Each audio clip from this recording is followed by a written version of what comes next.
Hello everybody, I am David. And I'm Travis. And we're the Game Detectives. As you know, throughout the years, video games have mostly been marketed to boys and men, which might make you assume that many more boys and men play video games than girls. However, the Entertainment Software Association says that 44% of gamers are in fact female. So that must mean that the gaming industry is really good for women, right? Doxing, online sexual harassment, death threats, and all the like point in ways to which gaming culture hasn't necessarily been all that accepting towards women in the past, let alone the discrimination they face at gaming conventions and all those complaints about girls pretending to like video games just so they can get guys' attention. Just because these games have poor female characters don't necessarily mean that they're horrible games or that you shouldn't play them, but rather that they actually have some room for improvement when it comes to treating half of the human population as actual human beings. We're going to start with one of gaming's first famous female protagonists, Samus. While originally playing through Metroid, gamers just kind of assumed that Samus was a man, as almost all video game protagonists had been that up until that point. But at the end of the game, it is revealed that Samus is actually a woman. Yay, feminist victory. Are you happy now, SJWs? Even though Samus is a female protagonist, which is awesome, especially at the time, she ends up kind of just being an object by the end of the game. The faster you beat the original Metroid, the less clothes that Samus wears in the closing screen, meaning that if you finish the game in under 1 hour, you get to see Samus in all of her pixelated bikini glory. The incentive for finishing the game faster is literally a chance to see a woman with no clothes on. Samus goes from this awesome alien-killing protagonist to just this woman who's naked for us to watch at the end of the game. As the Metroid series began spawning more games, almost all of them featured images of a scantily clad Samus as a prize at the end. By the time the Metroid Prime games came around, and the tone of the Metroid games became more somber and silent, Samus did so along with them, becoming a strong silent protagonist similar to Gordon Freeman or Link. In this way, she wasn't a female protagonist, but more of a blank slate protagonist. And then Other M came out, and the rest was history. What was once a strong female character was again made an object, especially by her commander, as she literally could not use her suit without his approval. She became weak, moody, and emotional, something you wouldn't have seen in the previous characterizations. However, it is important to stress that Samus was a groundbreaking character at the time, and she does buck the stereotype that women have to be saved, so props to her. Speaking of saving women, let's talk about Peach.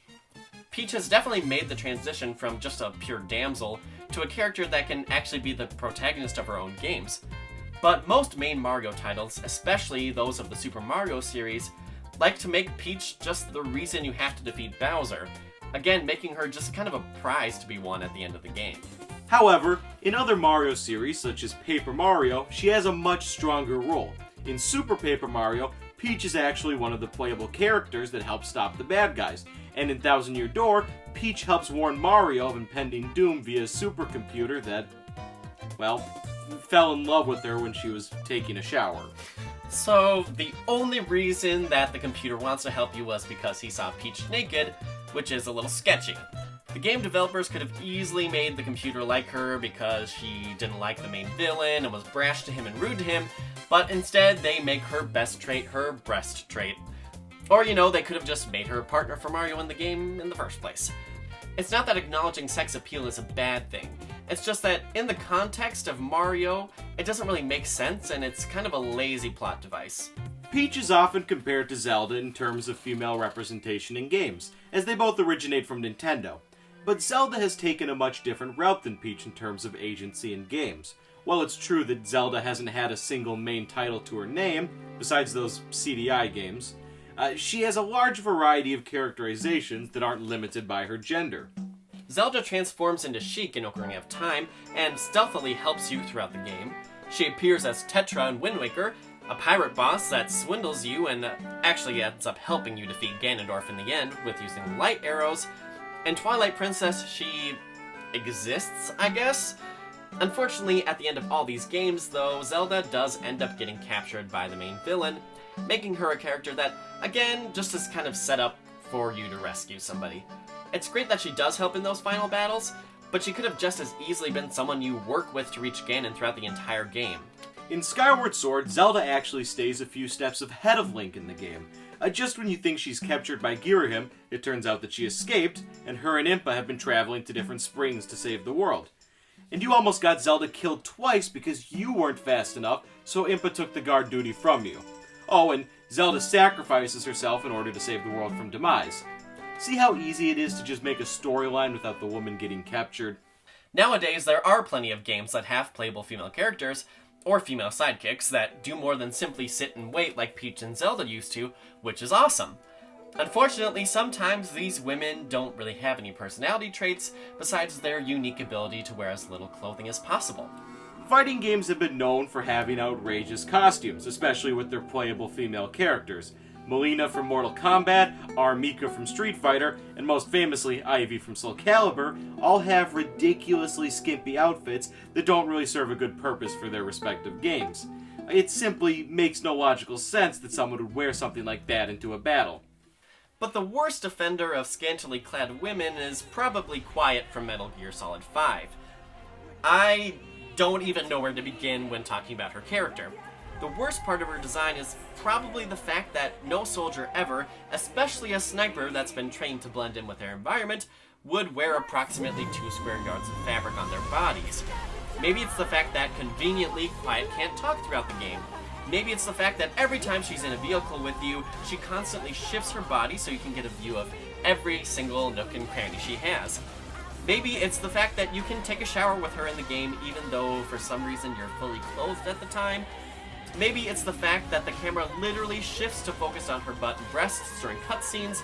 Maybe it's the fact that the excuse Kojima gave for her outfit was that she had a parasite, which makes her only able to breathe through her skin, which the End had as well in Metal Gear Solid 3, and he was somehow able to miraculously wear clothes while she can't at all.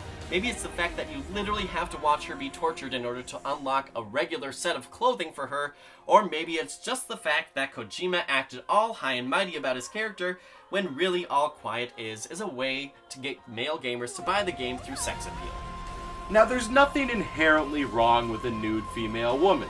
Famous paintings or movies have been using nakedness for centuries, either in celebration of the human body or for symbolizing fear or many other legitimate reasons. But characters like Quiet and Cortana simply exist to be sexy. And that's it. Their makers just don't want to admit it. And that's the actual problem with characters like these. The makers don't want to say that they're sexualizing the characters for men, which is exactly what they're doing. Now, people might assume that Bayonetta, as well, because she kind of appears naked at points, is also kind of sexist. But her character design fits much more closely with the world around her. While Bayonetta is sexualized, and her makers have explicitly stated that, almost everything else in the game world is also put to the extreme as well. Simply, Bayonetta is the subject of her game, rather than the object of the game. She doesn't take her clothes off because you managed to finish a game in an hour, but she does so because that's what she likes to do and that's how she fights people. And that's the world that she lives in. It's an inherently ridiculous world. Sure, the developers might have made Bayonetta a little too idealistic with her gun-high heels, but they never claimed that she wasn't meant to be sexy or ridiculous. Plus, she has the agency in these games.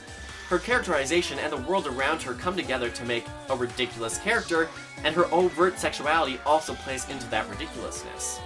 However, there are plenty of games out there that use female leads to great use. Mirror's Edge, Portal, Horizon Zero Dawn, and Gone Home are all games with female leads and feature other female characters. Yet, these games approach these women's stories in different ways, especially when comparing something like Gone Home and Portal. Portal chooses to subtly include women in their games while not bringing distinct attention to it. Similar to Samus, Shell is never explicitly referred to as a girl in-game. You would have to look through a portal to see yourself in order to realize that the main character is even a girl. Additionally, the only other character in the game, GLaDOS, is the enemy, but again her gender is not explicitly important in the first game, which is very similar to how Samus is in Metroid Prime. These are simply two female characters that exist in a puzzle game. However, neither Gone Home's explicit references to female maturation or Portal's subtle feminist ideas is explicitly the best kind of game. Both have their own ways of telling stories. What is important is that women in these games are not simply objects, or rather they are actually subjects within their own game. They are allowed to be as complicated as their male counterparts while still being the main characters in their own adventure. While the problems women face in the gaming community are very layered, the basics for making a good female character is that they're actually a character, a real human being or subject, rather than just existing for guys to ogle at. The best female characters are those that can have faults, can make mistakes, and be complicated, or not have to worry about their gender at all. So that was our look at female representation in video games. Do you agree with us, or do you hate women? Let us know in the comments.